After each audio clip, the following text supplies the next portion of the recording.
Hello Gemini, Sun, Moon, Rising, and Venus signs. Kamusta kayo? Sana po nasa mabuti kayong kalagayan. Welcome back po sa Star Tarot. At kung bago kayo dito, welcome din po kayo. Please subscribe, like, share my videos, and leave me a comment po kung nakaresonate kayo. Thank you.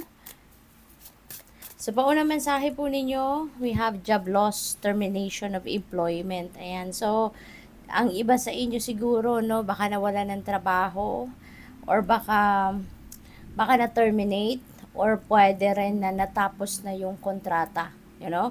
So, pwede rin na nag-end yung contract ahead of schedule. So, pwedeng gano'n kasi parang malungkot siya, no? Yung gano'n. So, good luck po sa inyo. Sana makakuha din kayo ng trabaho agad-agad kasi when there is ending, there is beginning. 'Di ba? Ito nagtapos na, nawala na kayo, inalis na sa inyo yung trabahong yan, it's because ibig sabihin nito na hindi na yan ang lugar mo sa ngayon. Hindi na yan ang para sa iyo sa ngayon, no? People come and go, situations come and go, opportunities come and go. May mga katulad ng trabaho, they come and go as well, 'di ba? Wala namang permanente sa mundo. 'Di ba? Everything changes, everything evolves. Kaya nandito kayo sa punto na you are heading towards a new path. Nandito kayo sa punto na kailangan na ninyong makaalis sa trabaho ito, sa sitwasyon na to, because there is something new coming in. Okay?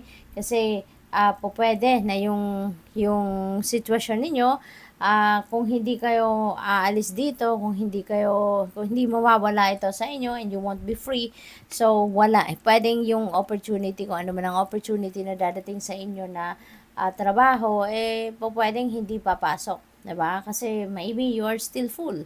Diba? Ang dami pa ninyong ginagawa, ang dami mo pang ibang pinagkakaabalahan. So, you're still full, you are handful, kaya para na magkaroon kayo ng space or room para sa bago, ay kailangan talaga na magkaroon kayo you need to empty, something, a part, no, sa buhay ninyo. And in this case, sa inyo, etong trabahong ito, no? Kasi pwede rin na hindi lang ito yung trabaho ninyo, no? Maaari na ito lang ay inyong part-time, maaari na side hustle nyo lang ito, or pwedeng full-time din, pero definitely something new is coming your way. Okay? There is a new opportunity, no, na dadating sa inyo. So, tingnan natin kung ano pa yung inyong sitwasyon. And I would like to say hello, no? Shout out po kay Maria Yui 3981. Maraming salamat po for your support. Thank you for for sending me super thanks. Maraming salamat din, no? Nakapag-register na kayo sa ating channel membership. Kaya maraming salamat for your support. We have Malachite, it's time to transform. Ito na nga, sakto, 'di ba? It's time to change jobs. It's time to change work environment, work situation. So, it's time to transform.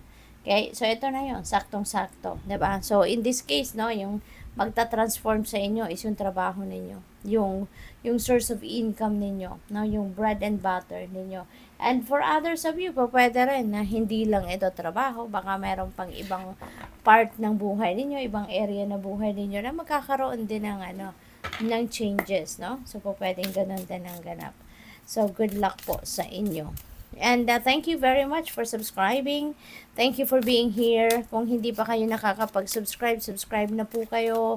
And maraming salamat din sa mga hindi nag-skip ng ads, pati na rin po sa mga patuloy or laging sumusuporta sa akin by sending super thanks, katulad ni Maria Yui 3981. Maraming salamat for your generosity. So, we have judgment. Meron kayong decision making na kailangan gawin. At ang decision making na to could be, no, in this case, baka related dito sa employment ninyo. Baka ang iba sa inyo, before you come up, no, with this, siguro ang iba din sa inyo kasi din kayo, no, nag-resign din. Pwede na ang sitwasyon ng iba sa inyo dito, maaring pinapili kayo, no? Baka pinapili kayo ng employer ninyo if you want to if you want to stay, pero malilipat kayo ng ibang department, ibang lugar, diba? Baka mara-relocate kayo. So maaring may mga choices na binigay sa inyo at pinagpilian sa inyo, and maybe you have chosen not to take it, no? I'd rather go, than kunin mo kung ano man yung opportunity na binibigay sa inyo na maaaring hindi yun ang gusto ninyo, no? Or hindi pasok sa criteria ninyo. Kaya po pwedeng ganun, no? So po pwedeng yun ang pagdedesisyon na ninyo.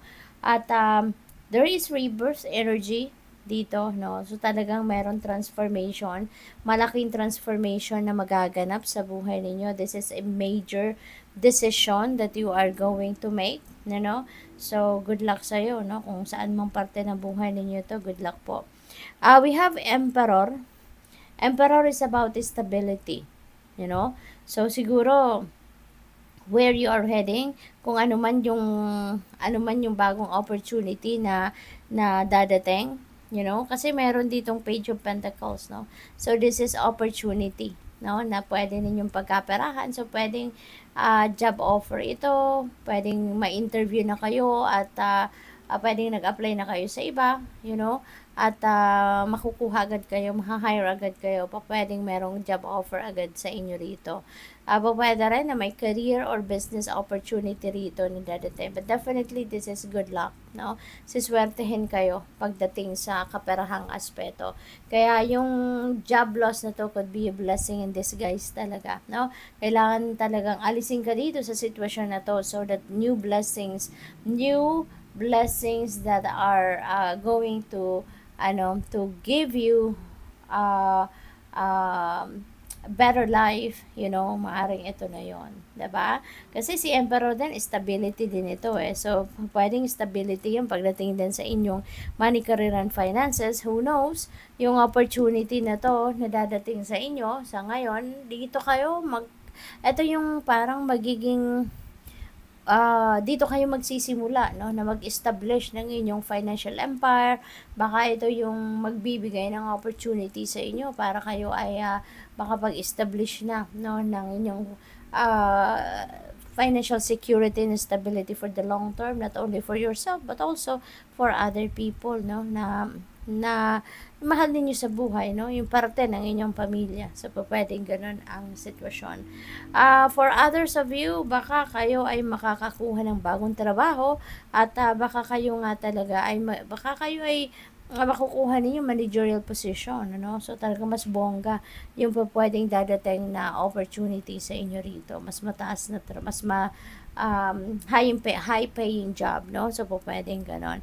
Knight of Swords, so nagmamadali kayo rito, no? So maybe nagmamadali kayo mag-take advantage ng kung ano man ang mga offers na dadating, no? So this is changes are coming in a fast pace, kaya po pwede na yung trabaho ito, no, baka mabilisan ang pagdedesisyon ninyo dyan, kaya mabilis din kayo magre-react sa ngayon.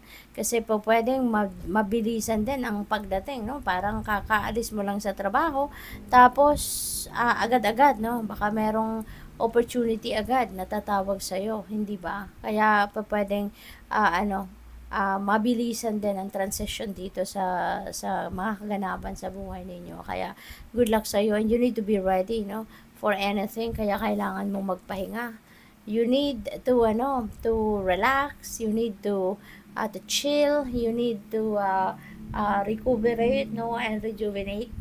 Kasi dahil sa mabilisan ng transition, baka sa makalawa may trabaho na agad kayo, hindi ba? Kaya you need to be physically, mentally, and emotionally fit and ready for anything. Kaya feeling ko itong Four of Swords na to, paanyaya agad ito sa inyo, no, na maging handa ka, no, ihanda mo ang sarili mo, kasi there will be a lot of changes coming your way, at lalo na dito pagdating sa inyong money, career, and finances, no? So kailangan handa ka para sa transition, kasi 'di ba, there is transformation. We have Queen of Cups. Ayan, so follow your intuition, always listen and follow what your intuition is telling you. Okay?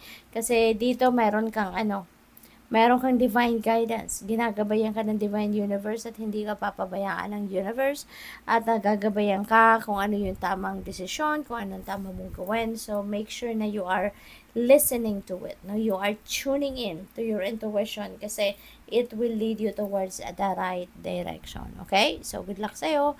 Thank you for watching. Love and light. Namaste.